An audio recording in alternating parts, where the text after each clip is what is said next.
Now at 5, it's our first Toy Box Tuesday telethon of the year. Get those phones ready and give so area kids can have a Merry Christmas. Plus, a new report shows a lot of rural schools in Kansas suffered learning losses during the pandemic. And President Biden signs 4 bills aimed at helping veterans. The 4 states' most watched news starts now. It's Toy Box Tuesday, your chance to help make this a brighter Christmas for area kids in need. You're looking live at our phone banks manned by one of our Toy Box sponsors, Miss Daisy's Home and Decor in Joplin. To make a financial donation, all you have to do is give us a call at 1-888-6204-TOY. Have your debit or credit card ready. Tell us how much you'd like to give, and we'll do the shopping for you, buying toys for kids here in the 4 states. We're going to check back in with the phone bank a little bit later. First, today's news. A report by a Kansas nonprofit shows rural Kansas school districts experienced the greatest decline in early reading levels from 2019 to 2021 compared to other Kansas districts. This comes from public data showing rural school districts suffered more learning losses following pandemic-related school closures. Some area districts fared pretty well, but the Columbus, Kansas school district, it says it's seeing this learning gap firsthand, and the district is now working to help students to catch up. Some students came back and they were in pretty good shape and on course, and others came back, and that creates an issue to try to catch some up while others are where they needed to be. So we've introduced after-school programs and summer school programs to help that. The Columbus superintendent says they're now using federal pandemic funding to introduce new programs for students who may have fallen behind.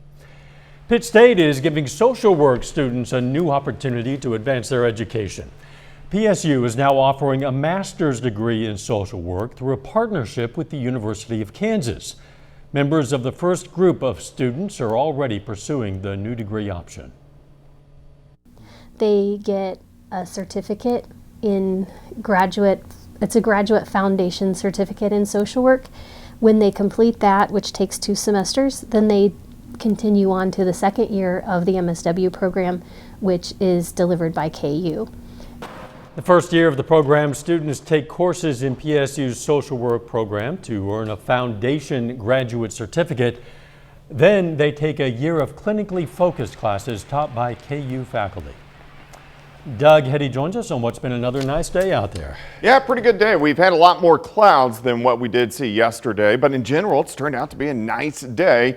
We have some light little sprinkles, a few random little showers kind of skirting by our northern counties as a weak little wave is shifting through. Secondary wave back to our west, but this is just going to give us clouds tonight. So through the overnight hours, a lot of clouds, maybe a random sprinkle.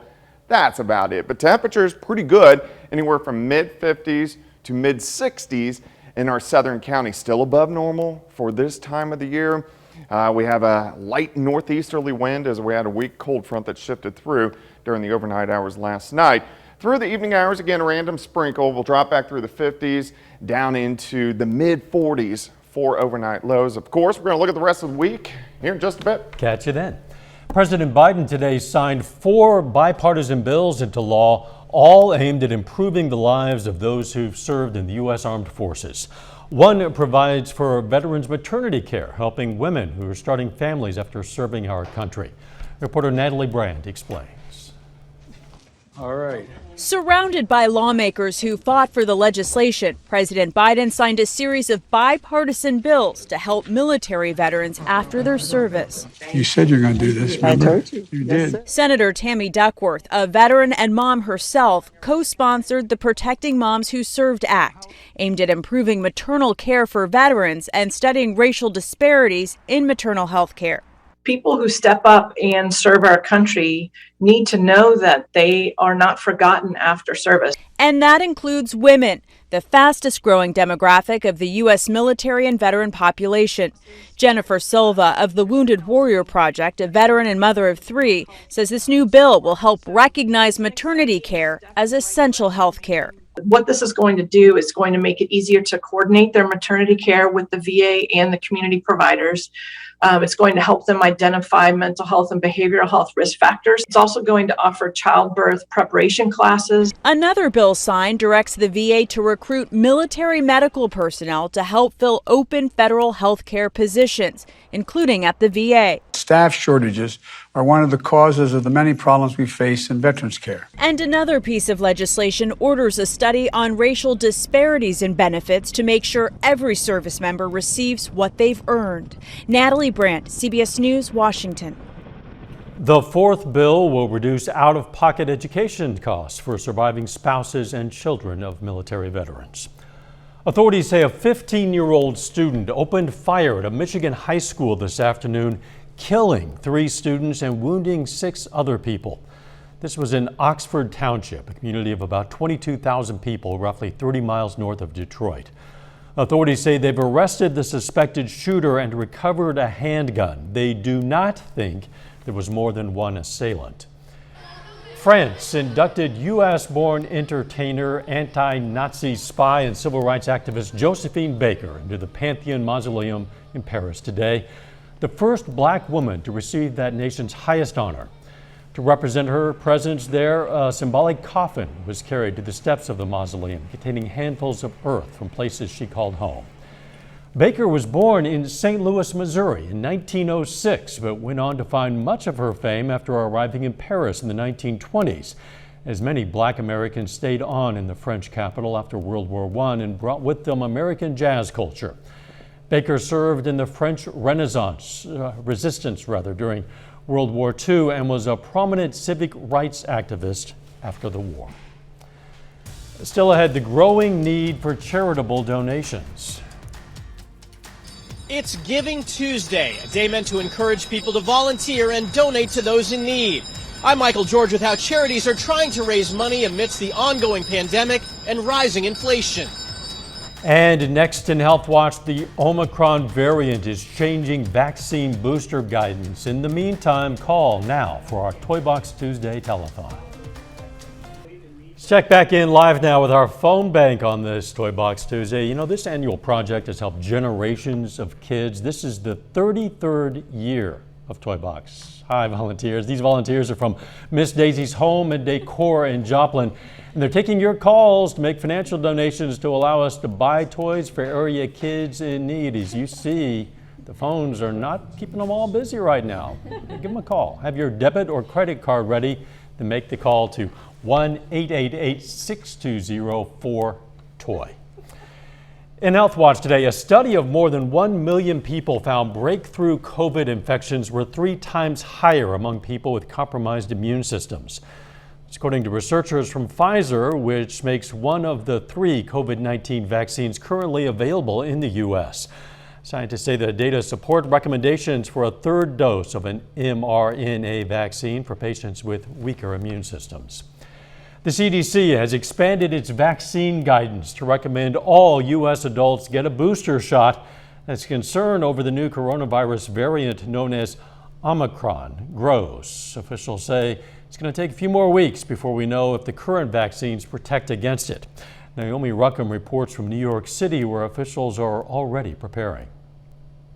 As concern grows over the new Omicron variant of the coronavirus, the CDC issued new guidance saying everyone ages 18 and older should get a booster 6 months after their initial Pfizer or Moderna series or 2 months after J&J. We fully anticipate this protection, at least in part, will be beneficial against Omicron.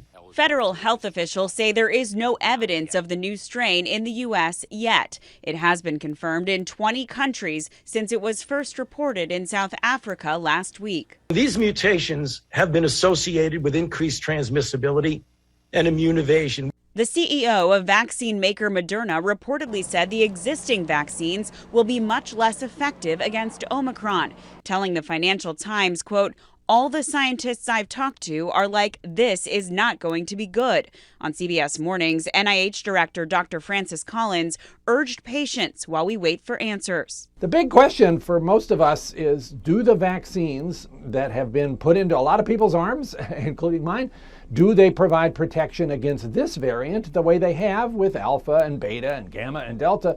And we won't know that for another couple of weeks. State and local officials aren't taking any chances. Here in New York City, the mayor is advising everyone return to wearing a mask indoors. We're telling you, get those masks back on now. As an FDA panel meets to discuss emergency use authorization for Merck's antiviral pill, the company said it believes the drug will have similar effects against any coronavirus variant. Naomi Ruckham, CBS News, New York. The FDA panel voted to endorse the pill. The vote isn't binding, but the agency usually follows the committee's recommendations. That is a look at today's health news. A little bit later, we're going to learn more about our newest Toy Box sponsor and phone bank operators, Miss Daisy's. Plus, it looks like our temperatures are going to stay fairly nice over the next couple days. We're going to look at that coming up.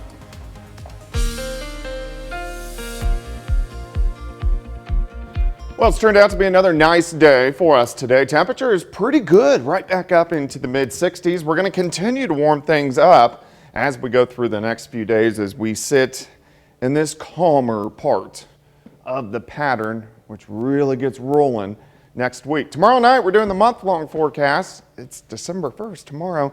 Thursday, we're going to do the winter forecast. Look at the next several months into the spring months. Temperatures right now, most of us are sitting mid to upper 50s and then lower 60s in our southern counties. The winds have been kind of light out of the northeast throughout the daytime hours for us today. Not a big deal, but these are going to switch back to the south as we go through the daytime hours tomorrow, and that's going to help us start to warm up even a little bit more. Look at our sunset. Looks great looking off toward the west. Currently outside, it's 58. Humidity also at 58%. Through the evening hours, there could be a random sprinkle, mainly in our northern counties, and then we're going to drop back through the 50s eventually into the mid-40s a little bit later on tonight. But you can see a few random showers in our very far northern counties, more like just very light sprinkles. Most of us are dry, and really once you get south of Interstate 44, it's pretty much clear. But this is a weak little wave that is shooting right on by. It's not a big deal, but right behind it, another weak little wave, which will give us additional clouds as we go through the overnight hours for us tonight. But still, we're kind of dominated by this big dome of high pressure. Once this breaks down next week, we're going to start to get some storm systems in here, and the pattern will really start to pick right back up. All right, as we go through the overnight hours tonight, just kind of in and out of clouds. We do get southerly winds back for the morning. We'll drop back into the mid-40s. As we go through the daytime hours tomorrow, near 60 by noon. As we go into the afternoon, plenty of sunshine, and we should go into the mid-60s for highs. 46 to start, 61 by noon, high temp is 66. Kind of a light west, southwesterly wind throughout the day. Tomorrow night looks fine. We'll drop back upper 40s for overnight lows, and then as we go into Thursday, Thursday looks even warmer. We warm through the 50s, 60s, into lower 70s during the afternoon. So 70s on Thursday, we're going to be into the 70s again by the time we head into Friday. Clouds increase Friday afternoon. We do go into the 70s. Then Friday night into Saturday morning, we're going to start to see a few random showers. So we are going to have a few showers around on Saturday. Could get a few random little thunderstorms by the time we head into Sunday as a cold front drops through. This is going to cool us right back down for Monday. In fact, we could even get some snow flurries on the back side. So Monday's going to be cooler, and then here we go again. Here's our next storm system that rolls in next Tuesday. So the pattern really starts to pick up as we go into next week. All right, 66 tomorrow, 72 on Thursday, 74 on Friday, and then 60s over the weekend when those rain chances, and then turning cooler next Monday and Tuesday. But overall, you know, highs, well, certainly in the 60s, not too bad.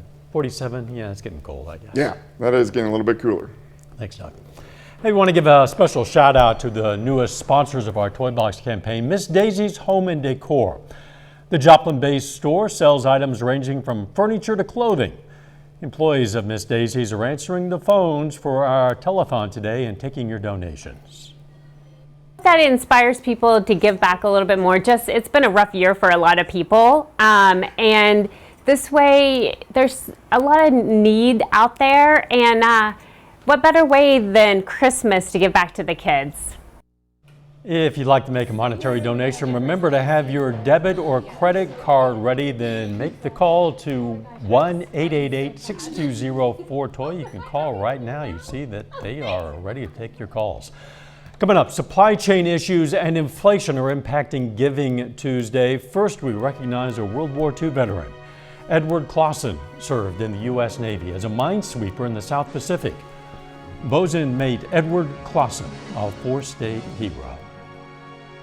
Going to check back in live with our phone bank employees from Miss Daisy's Home and Decor in Joplin. They're taking your calls right now for our Toy Box Tuesday telethon, or they would like to be. Have your debit or credit card ready. Your financial donation allows us to buy toys for area kids in need. We're going to recognize a few callers. Nancy Messick from Joplin donated $50. Thanks to Vicki Morris from Parsons for her $50 donation. Also to Ronald Remington from Neosho for donating $25, and to Richard Emmons from Joplin for a $100 donation. Again, you can call right now. The number is 1-888-620-4TOY. In Consumer Watch, with Black Friday and Cyber Monday in the rearview mirror, a lot of Americans are shifting their focus to charities and causes they care about. Reporter Michael George explains why Giving Tuesday is needed now more than ever. Rob Hill wants his 3-year-old son to have every opportunity to give and understand why it's so important. Because there's a lot more people that are worse off than what we are, and, this time of year you don't want people going without and out on the streets. They dropped their donation into a Salvation Army red kettle in New York's Times Square in the shadow of the world's largest red kettle. The Salvation Army hopes donations will be just as large this giving season. During the pandemic, they've doubled the number of meals served to people in need. The need is still there because people are recovering from the pandemic. So we are here for them, and we're trying to help them out. Experts are concerned this year might be more challenging for nonprofits. Supply chain problems and rising inflation have led to higher prices for basic necessities, making charitable giving difficult for some. Giving is a complex decision. Certainly economic factors matter, but also the needs and the opportunities to give. But Indiana University philanthropy professor Una Osili says not everyone is hurting. It's been an uneven economic crisis, with some households being disproportionately impacted. So certainly there are a great number of Americans who are still in a position to give. Despite last year's economic slowdown, Americans donated a record $470 billion in 2020. In large part, people opened their wallets for nonprofits that helped with pandemic relief and social justice. What is it that keeps you donating? Well, I feel at times that people do need it more than I do. And if you're wondering where to start, experts recommend a nonprofit that benefits your local community. Michael George, CBS News, New York. Popular fitness apparel brand Lululemon is suing Peloton over copycat products. Peloton launched its private label in September called Peloton Apparel. Lululemon is seeking triple damages for what it calls willful infringement of 6 design patents. The company says the copies are of 5 women's bra and legging products. It says the 6th product, called One Luxe Tight, is a copy of its popular line pants. A final check of the forecast up next.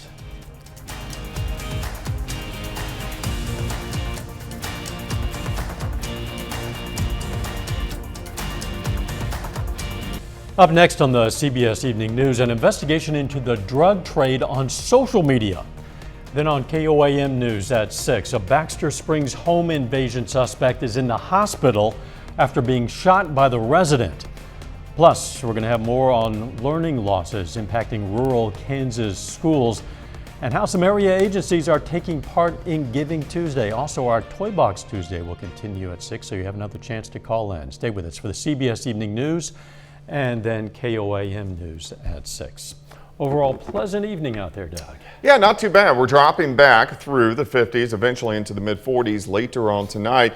Tomorrow looks pretty good. 66. It's not going to be very windy, and then we go into the 70s. 72 Thursday, 74 on Friday. Even the weekend, 60s, but some rain chances increasing. Thanks for joining us. A special thanks to those of you participating in Toy Box Tuesday. The CBS Evening News is next. And of course, we're going to be right back here for KOAM News at 6. With the last leg of Toy Box Tuesday, telethon is coming up at 6. We'll see you then. Let's make it a great evening.